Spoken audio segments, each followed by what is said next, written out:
Hello everyone, Pineapple Apple here with the next 8th Doctor audio box set from Big Finish, In the Bleak Midwinter, a Christmas set containing 3 stories, and being a sequel to the last box set we reviewed, Audacity. Last time we met Lady Audacity Montague, who was introduced as a strong opener, and led into a Cyberman two-parter that hinted at a possible antagonist in a company that sends recreational time travelers. An event that almost let the Cybermen take the win. And although I wish this box set did something with that, I do not recall it appearing.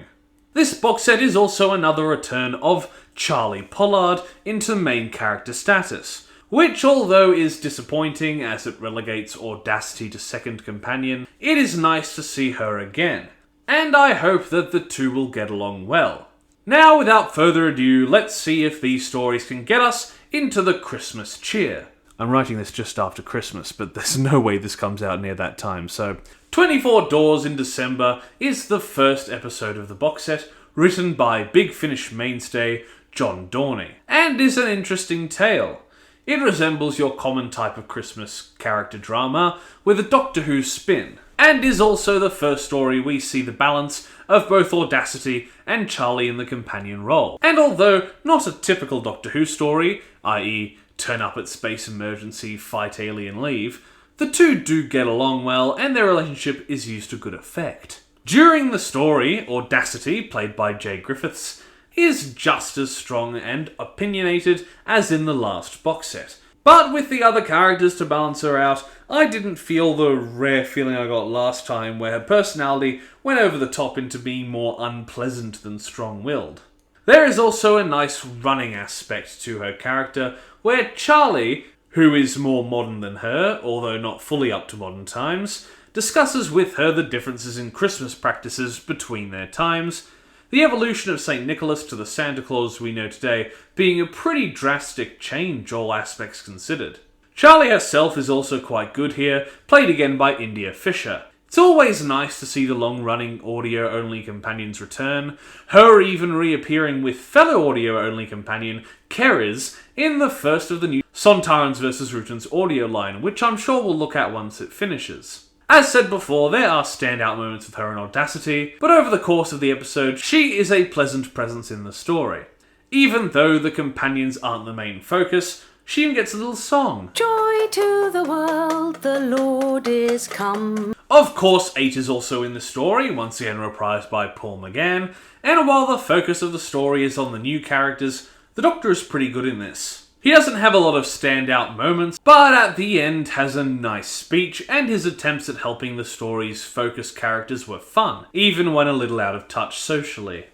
The episode starts at the Doctor's Baker Street residence, a long-standing plot point in both the 8th Doctor audios and the 5th for a few stories. 8 and the others discuss the idea of advent calendars, and starts a nice motif throughout the story, both thematically in the emotional crux of the story, and when the characters narrate the date and location of scenes. That needing to be done as the story has a pretty clearly defined timeline, going over a span of the days of December. The main character of the story is Al Norton, a possibly ex-alcoholic as inferred well by many scenes in the story, played by Jason Watkins. He starts hearing an eerie and ghostly female voice singing Silent Night. This gets more intense every day, and he even starts having visions of Audacity and Charlie screaming at him, blaming him for not stopping something. And while this haunting is effective, it was a little jarring to hear their accusations that felt a bit out of character. Days later, Al and his elf actress friend Isabel, played by Natalie Gamede, who had a good performance, but I think more could have been done with the character. They entertain a girl named Isla, played by Eleanor Bennett, for an actress that I couldn't find the age of, but is estimated between 20 and 24, she plays the innocent and empathetic little girl exceptionally. Al gets a good moment with Isla, and as she leaves, he figures out she's the voice he's been hearing.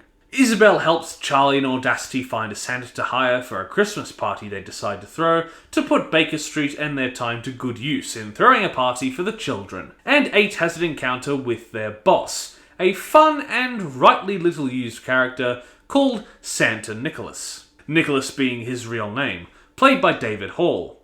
Al is decided to be the Santa to work their party after he deteriorates, the voices getting to him and causing him to lash out at the kids, committing the cardinal sin, telling a child that Santa isn't real. That's how you know he's kind of off the deep end. All in all, being a possible alcoholic who lost his family in divorce, the Al character is written pretty well, for most of the story at least, being purposefully annoyingly pathetic sometimes, but still relatable while being pitiable. We get a scene of Nicholas doing some ridiculous vocal warm-up.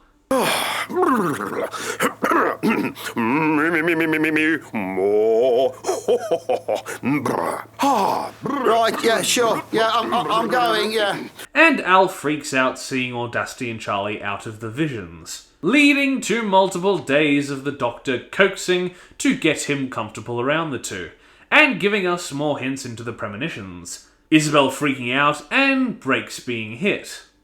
Al sees Isabel and tells her about the hallucination, and her performance is good and sympathetic. She tries to logic it away, the two having a good dynamic. Isabel not taking any shit and still trying to help Al, even though they get good scenes near the end. I like that unlike the common Hallmark Christmas stories nowadays, their story doesn't end with them falling in love or anything, these characters feeling pretty relatable faults and all. 8 and the team ambush Al to scan him, finding nothing, but buying ginger pop, which is weird because occasionally this is shown in books and audio as a substance that gets the Doctor drunk, so he must be having a pretty rough day. And he informs Al that these visions may allow him to change the outcome. Al momentarily quits the Santa job, and this is the only moment his character was more frustrating than relatable. The constant spiral downwards being a little too old around this point.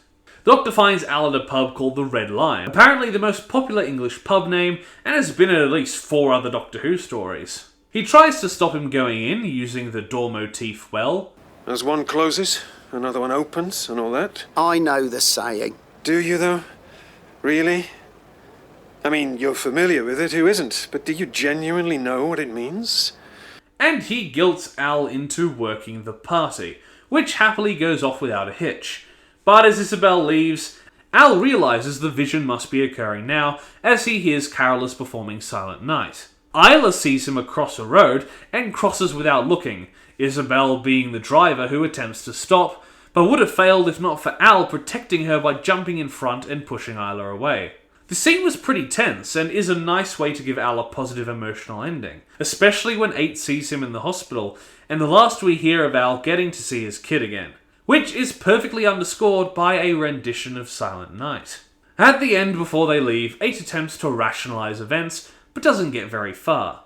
His best guess being that the time traveller's presence brought Al, Isla, and Isabel together, and the visions were echoes or reverberations, allowing the similar outcome to what would have happened that day had they not been there, since time would be differed by their presence if Isla had died, as it was their presence that brought the 3 people together, nicely referencing the Christmas miracle trope, without falling victim to it as a cop-out. So that was 24 Doors in December. A pretty nice story that doesn't have much going on, but its characters feel real, and the emotional stakes are well presented, making up for the lack of aliens and time travel, and the other usual Doctor Who staples. Our main characters were very well used, even though not as prominent as usual, and worked with the new characters nicely. I should also point out the sound design, the visions really getting the creepy vibe across in the sound mix, and it incorporates many carols well. I'm a sucker for carols, so that's a big plus in my books. Overall, there wasn't a lot unpleasant in this story, and while it does what it's going for well, the execution is not exactly all my bag. So I'll give 24 Doors in December by John Dorney a good 7 out of 10. Our second story, also taking place at Christmas, predominantly on Christmas Eve, is The Empty Man by Tim Foley. A much creepier story than the last, which is good because not only do I like the creepy Christmas trope, but it does something different. Sure, it still focuses on a guy with a kind of tragic backstory, but that character and the titular Empty Man give us a lot to work with. The episode starts with a spooky radio broadcast, brought to us by Eldridge Brinkwood. The man that had died 20 years ago, that very night. And with that, I bid my frightful listeners good evening. Have a very haunted Christmas. Till next we speak, till next we spook. Played by Nicholas Grace, who has had a few Big Finish roles and also played Albert Einstein in Death is the Only Answer. It's Albert Einstein, oh my god, it's Albert Einstein! He has a good voice for this and gives a good performance, even if Eldridge can get a bit bitchy sometimes. Don't tell me you've scarpered already. And to think I promised your charming wife to keep you out of the pub this eve. The price for my silence is a double.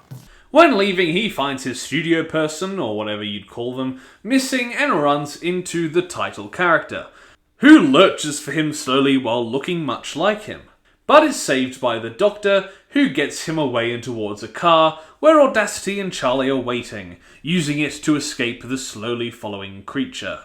The Doctor is average in this story, he gets some noteworthy emotional moments, but otherwise doesn't really feel outstanding for the time. Audacity also gets some really good emotional moments, especially interacting with Charlie, but falls into a similar problem with her introductory story, where her performance was so strong it kind of felt like a small detour from the story itself to allow her to get her emotional reactions to Charlie's attitude to the whole time-travelling thing across. It's not a new angle for a character to have, but it fits well with the character and is performed well. As I said, it just didn't really feel well integrated. Charlie is good when interacting with Audacity as well, but then is just kind of fun for the rest of the story, but doesn't really have much memorable in the way of character moments. The gang tried to explain the appearance of the Empty Man to Eldridge, sending us into flashback land after leaving Baker Street. They entered the vortex, and strangely enough, while exploring the TARDIS, Charlie and Audacity get a telephone call. She can't hear anything, but the cloister bell starts to ring, and a double of Charlie appears, leading the TARDIS team to materialise twice in succession in the 1940s London to shake the thing off. So the TARDIS doesn't get damaged further, and they track it to Eldridge. Something darts across the road, leading the Doctor to try and fix the car after they crash, near Hampstead Heath. A real-life place where supposedly a woman crashed her car after seeing an Ice Warrior while the original Ice Warrior story was filming. And before you ask, yes! This is a Ice Warrior reference! Eldridge has a supposed ex-boyfriend nearby, so when the Doctor fails to save the car and are chased again, that's where they head, barricading inside his house. The Doctor wonders if perhaps Eldridge is too perfect to be real, that he is fake and the creature is after him, because apparently an unheard of LGBT spooky story writer from the 1900s is an impossibility. 8 makes an electric field to keep the thing out, but it uses the speakers in a radio to talk to them, demanding in creepy fashion to have Eldridge, who is apparently going to die soon. 8 supposes that since they haven't seen anyone else, including the homeowner, Marcellus, who should have been there, which is a clever detail I only just picked up on early in the story, that they have all been pushed out of the main timeline by the Empty Man, only seeing shadows and such instead of the people that are actually there. Eldridge decides to sacrifice himself, and Audacity is pushed away, out of phase with the creature, along with 8 and Eldridge. It takes a lot of the Doctor's timeline, turning his hair white, so much that it becomes deadly, and in a clever turn, the creature spawns its own Empty Man as it's about to die, and once it feeds, it continues in a cycle. The Empty Man feeding on the power being too much, and coming close to death, spawning another Empty Man to feed on it. Which is a twist that I really like in this story. Everyone is returned and restored, but Eldridge soon dies after being taken to the TARDIS, and in true Christmas ghost story fashion, the Doctor lets his consciousness back to a time when Marcellus was painting the very picture that Eldridge had discussed as they entered his home. It's a good ending for the character, and gives a light-hearted note to the otherwise depressing story. Finally, the Doctor collects all of his broadcasts to keep, and Charlie worries why it took her form, as it only did that to those fated to soon die. No doubt being a connection to her original story arc between Storm Warning and Neverland/Zagreus. Audacity suspects as much, maybe not specifically, but knows the Doctor is hiding something, and they both promise to look after Charlie, ending the story nicely. So that was The Empty Man. The characters, while some were given less love than others, or tangented a bit, there wasn't anything truly bad. Eldridge in his story, while he can be a bit of an acquired taste, is mostly pretty good, both in story and performance. The creature itself is a good idea, and the way they tie it into the Charlie arc is clever. The ending is nice and heartfelt, if not a bit odd in the context of the story. And when compared to the last story, I feel it was a little more invested with Al than Eldridge, even if I think I preferred the performance here. But the Christmas theme was probably used better last time, and this story does get a little distracted occasionally, referencing 24 Doors in December and the previous Audacity stories. With all these ups and downs, I think I'll just have to match it to the last story. Similar rating for a story that succeeds and fails in different aspects, but I think I overall enjoyed the last story more, even if I prefer the themes more here. So that's a 6.5 out of 10 for Tim Foley's The Empty Man. Now on to the last story. Lastly is Winter of the Demon by Roy Gill, the finale to the box set of Winter stories. One the title of the box set hints towards. So let's get stuck in. The story starts as the gang land in Edinburgh, perhaps the 19th century, and immediately from a newspaper we are told of the mysterious deaths. The sensationalists calling the time of these deaths the Winter of the Demon. The story starts off well and is probably the best paced out of all of them. 24 Doors in December had a very jumpy pace, and the last story had a cold open to flashback and a monologue near the ending. A normaler pace, but this story also splits up the characters regularly, giving them room to breathe on their own. Charlie gets a sort of romantic interest she works well off of. Audacity gets some good moments with many characters, and 8 is probably his best of the set, able to verbally work the mystery out and work against a corporeal and personality-having villain, unlike the last two stories. 8 visits the mortuary, deducing that the people were killed with heat, and that it had something to do with the uncovered tunnels where an ancient coin was found. And if there were ever a harbinger of strange deaths, ancient metal objects being uncovered is probably the most obvious. They investigate the man's employer, Sir Donald Shaw, played by David Robb, but I could have sworn it was Mr. Dredd. The irony being, if you'd waited until tonight to satisfy your curiosity, you'd have seen so much more. My name is Dredd. Mr. Dredd. Well, you don't sound like any bundle of laughs, that's for sure. By sneaking into one of the parties, manipulating Captain Archie McClellan, played by John Scoogle, to get them in. We also meet our final new character, the archaeologist who found the coin. She is Maggie Mackenzie, played by Lucy Goldie, who reminded me a lot of Rowena. Naturally, I made sketches of the Crown in situ, a full and proper record. Anyway, it was no environment for a child. So locking me away in a squalid workhouse was your solution? I will not apologise for being a career woman. The next day, Charlie flirts with Archie, getting them into Shaw's power station, but not being able to find any means of it actually generating power, but are shortly kicked out. Meanwhile, Agent Audacity meet Maggie, being shown a lioness statue from the Roman Empire that once held a golden crown, that happened to be confiscated by Shaw. The crown and the coin are engraved with Sol Invictus, meaning the unconquerable sun, and many hieroglyphics that the TARDIS can't translate, deeming them dangerous. The hieroglyphic copies are burned, bringing the lioness to life. The Doctor is able to distract it with a Christmas paper crown, but unfortunately Maggie makes the stupid decision to die for her sins, and the lioness mauls her, before the Doctor can lure it into the water, for it to be discovered unmoving centuries later. They go to the TARDIS with Charlie and Archie to translate the rest of the message, which makes it look like Shaw will turn into the fire demon when he tries to use the crown as his power station source, hinted at as he brutally murders another man with it. Cleverly, the story makes use of a local way of telling the time by the sea, the town having both a cannon that sounds at a particular time and a visual aid accompanying it. Shaw has it move at the opportune moment, the winter solstice, the time when the crown will work, and the Doctor and Audacity buy time from Shaw as he messes with the timing mechanism. This doesn't do much as the demon itself forces Shaw to wear the crown at the solstice without needing the timer's help. But cleverly and badassly, Charlie and Archie decide to load the cannon and fire it directly at Shaw, even if it was the timing mechanism doing it, as they were unable to fully convince the guard. Charlie gives Archie a peck, and they deliver him to his folks just in time for Christmas, and agree to spend it with him. Something I haven't mentioned is that the repeating Christmas theme was minorly woven into this story, even if a little lazily and unsatisfactorily.